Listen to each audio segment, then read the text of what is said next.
Doing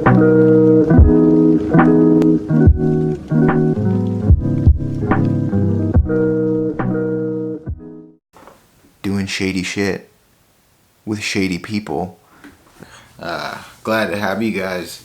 It's been a few days since we've cranked a video out, but here we are. So today I just wanted to touch on, can't talk,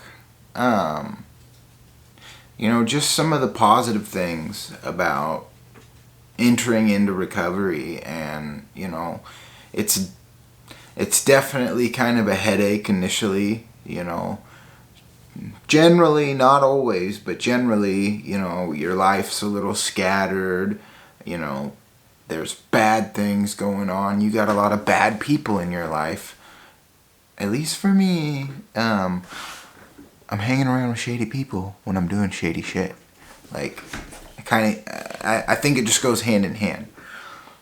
That's not always the case, but, so once you have cut those people out of your life and you're doing positive things, like, you genuinely feel better.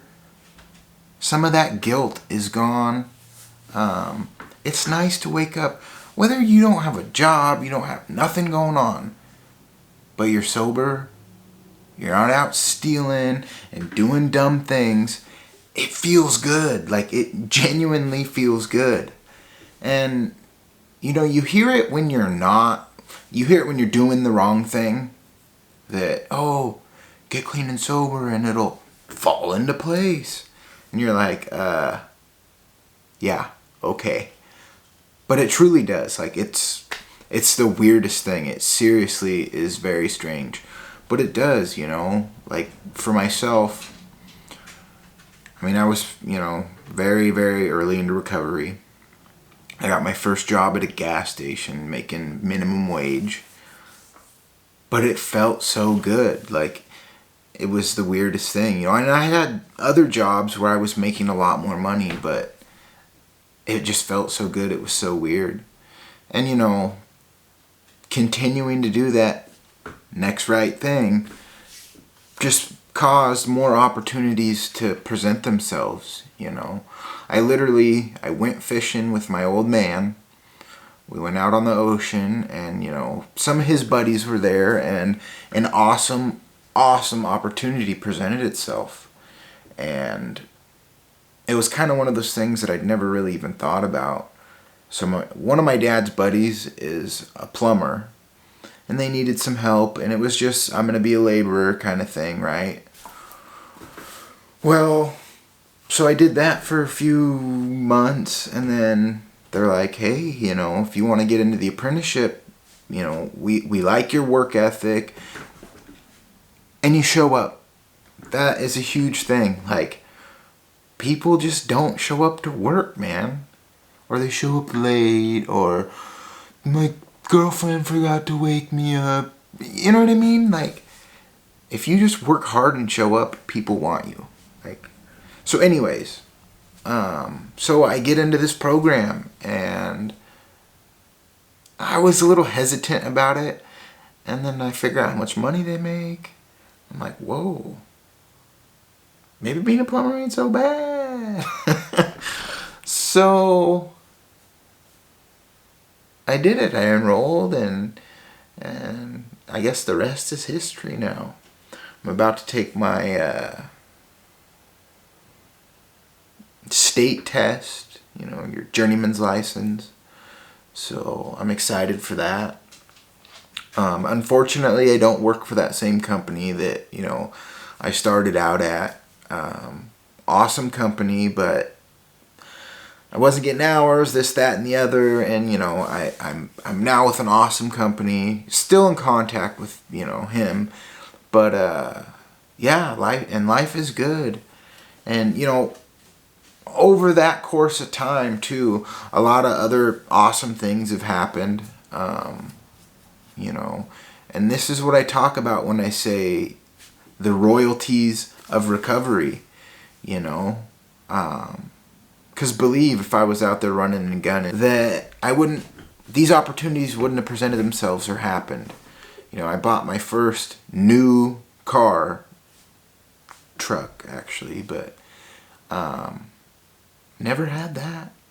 You know, guy I was doing some work for, I think he had to take his truck to get serviced or something like that, and it was like a 2017 Ford F-350 dually, big, comfortable, you know, brand new car. Everything's electronic, everything's smooth, new, and works. Well, that ruined me. Literally ruined me. So that, I had already been looking, but that set it in stone. So I was sold. Like I was saying, so I was sold. I had to have something different. It was, what was I driving? I had a 2004 or 2005 Dodge Neon, and I mean, it was a decent car. I got great gas mileage, but it was old. Not everything worked the way it was supposed to, and I mean, it was, you know, a beater with a heater. And it actually had AC. It did have AC, which generally that is not the case. Anyways, so I was sold. You know, I was like, I'm gonna get a new truck, and I didn't necessarily have a bunch of money saved up for it, but enough to make some sort of down payment. And then, they wanted to give me like a 12% interest rate. So, and this is another royalty, if you will. So I went and I talked to my folks, and I was like, well, what do you guys think about co-signing? And they, you know, thought about it, and they're like, yeah, absolutely. Because I'm in that position now, you know. So my folks co-signed for me, and yeah, I got a new vehicle. And I love it. I love it. It's nice to have something that you don't got to worry about it not starting, or, you know, whatever. All the little, you know, I don't have to add oil every week. Like, it's nice. Air conditioner works good. Doesn't get awesome mileage per se, but I mean, that's what you get when you buy a truck that's a V8. So, but it's got the 6.2 liter LS3. No shortage there whatsoever. But yeah, that's another thing I mean when I talk about these royalties, you know. Not everyone has it like that, you know. But the thing is, anybody can. Unfortunately, obviously, you know, some people don't or won't have the support of their parents like that. But that doesn't mean you can't do it. I could have done it with a higher interest rate, and it wouldn't have been crazy, but, you know, it was totally doable. But just my overall, like, happiness, you know, I'm immensely happier than I was 5 years ago. You just get down in the dumps, you know what I mean? Like, the dregs, whatever you want to call it. How am I going to get well? And then after that, how am I, you know, going to get loaded? And then it's the same thing over and over. And nobody wants to do that. And, you know, I've been on both ends of the spectrum with addiction. I've been the man with the big bag, and it's no fun still, you know. It's almost worse because you have, like, people depending on you, you know. Yeah, you cannot answer that phone, but, like, in order to keep going in your madness, you got to help these other people with their madness, and it can be very stressful, you know. Very, very stressful. Now, it allows you some more freedoms also, but, it's all bad. There's no fun in it, you know. So yeah, my overall general happiness, and then all of my relationships with my family, my significant other. You know, me and her have been through a lot. She is a trooper, let me tell you what. Yeah, so grateful to have her. Very awesome woman. But all my relationships, and even my interactions with just normal people, you know. Before I was always worried about, and I still do a little bit with certain people, but before I was always worried about what are their ulterior motives, like what do they want from me, and that's just the mentality you get when you're living that kind of lifestyle and dealing with those kind of people, you know.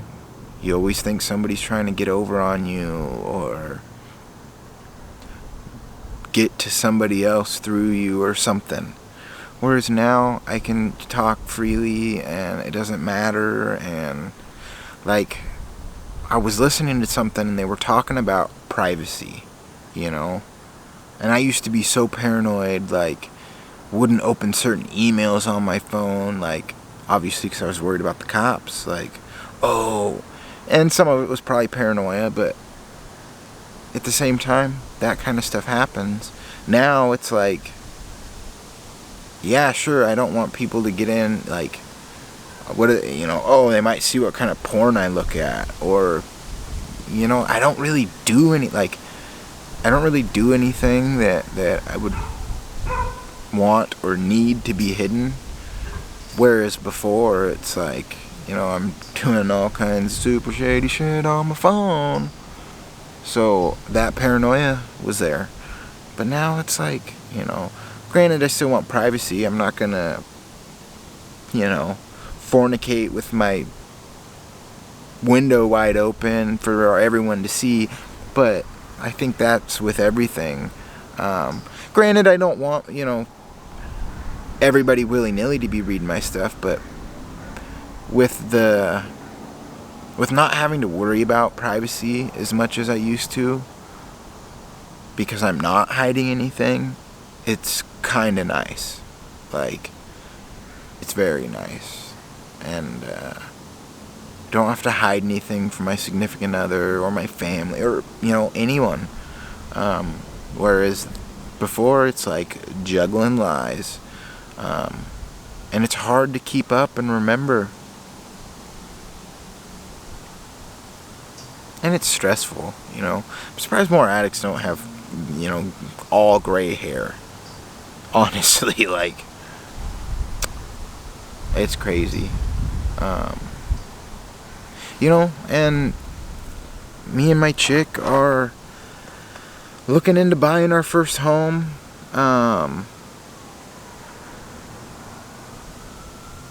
Just doing normal adult person things. And loving it. It's weird, like, I mean, I don't absolutely love to go to work some days, but I do enjoy my job. I work with some really cool people, and it's not like work. Like, it's like, you know, oh, I wonder what today's gonna hold kind of thing.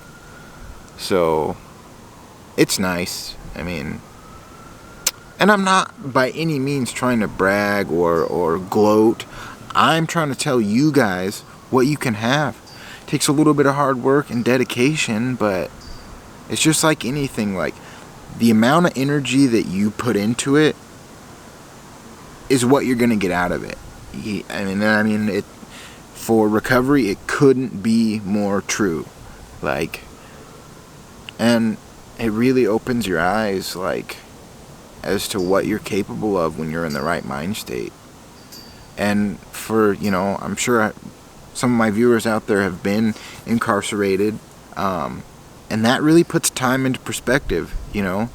You do 2, 3, 4, 10 years, and yeah, it kind of drags on when you're in there, but when you get out, you're like, that was 4 years, or that was, you know, we only have a short amount of time on this earth. So I encourage all you guys to make the most of it. And drinking and drugging, isn't necessarily the way to do it. And to all the people out there who, aren't addicts, hats off to you, honestly. Honestly, and I'm not saying everybody is an alcoholic or a drug addict, because there's normal ass people out there who want to have a beer with their steak, and that's totally fine. I'm not one of those people. I drink a beer, a month later I'm shooting heroin in a bathroom, and that's just me being real with you. My addictive self still does absolutely struggle and fantasize about smoking pot. When I was young, that's what I did. I smoked weed. We go to parties and people are drinking, and I might have a drink or two, but I was the kid with a backpack full of weed and a bong. Call me Smokey the Bandit. So I battle with that back and forth, and I'm totally an advocate for marijuana. Totally. I feel there's more benefits than, bad things, honestly. But, I can't do it. And I know that. And, some people can. And that's cool. Like I said, it's not for me. I would love to. But, it's just, to me, it's not worth risking, my sobriety. And when I say that, so yeah, if you're smoking weed, you're not completely sober. But there is a weird line there, you know what I mean? Especially now, marijuana's becoming more and more acceptable. But my recovery program and the way I'm operating, I just can't do it.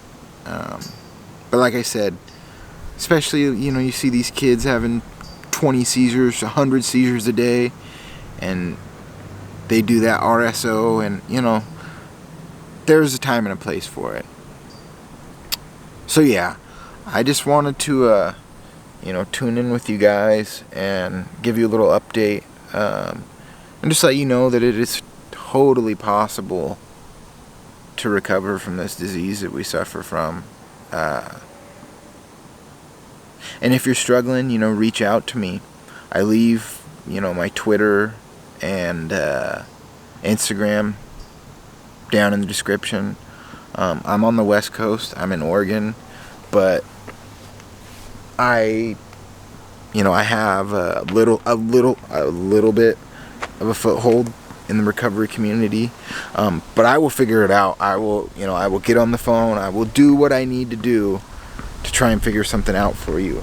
But don't be afraid. Or even if you want somebody to talk to, honestly, it can be really hard, and especially super lonely. I mean, when you first get into recovery and you don't got nobody there that's doing good, it can be lonely. But it pays off, I promise. It totally pays off. So yeah, if you're struggling and you need somebody to talk to or reach out to, please don't hesitate. I'm not Superman, but I will do what I can. So I think with that, I will leave you guys. Until next time, if you liked the video, give it a like. If you haven't subscribed, please do. I promise it's better stuff from here on out. It's just gonna keep getting better, and we're gonna grow.